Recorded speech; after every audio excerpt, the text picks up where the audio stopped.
রমজান মাস পেয়েও যদি আল্লাহর কাছে কেউ ক্ষমা না পায়,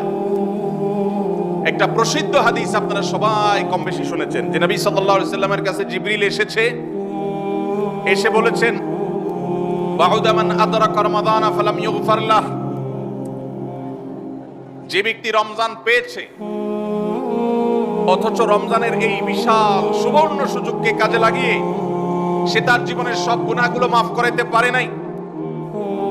সে আল্লাহর কাছ থেকে মাগফিরাত আদায় করে নিতে পারে নাই, সে জাহান্নাম থেকে মুক্ত এই ঘোষণা সে আদায় করতে পারে নাই, অথচ সে রমজান মাস পেয়েছে, এর চাইতে হতভাগা আর কে হতে পারে? তার সে ধ্বংস হোক, এই বদদুআয় নবী সাল্লাল্লাহু আলাইহি সাল্লাম আমিন বলে সমর্থন জানিয়েছেন, সায় দিয়েছেন। এজন্য ভাইরা, রমজান মাস এসেছে কিন্তু আমল ইবাদত হয় নাই, রমজান মাস এসেছে আবার চলে গেছে কিন্তু আমার গুনাহ আল্লাহর কাছ থেকে মাফ করাতে পেরেছি বলে আমার বুক সায় দেয় না, তাহলে এর চাইতে বড় হতভাগা, এর চাইতে বড় কপাল পড়ার কেউ হতে পারে না। রমজানের আমল ইবাদত, রমজানের নেক আমল, রমজানের দোয়া, রমজান মাসের চোখের পানি ফেলা, এটা ভাইরা শুধুমাত্র নিজের প্রেরণার জায়গা থেকে শুধুমাত্র সওয়াব আহরণের জন্যই নয়। এটা যদি না করি তাহলে জিবরিলের বদদুয়া,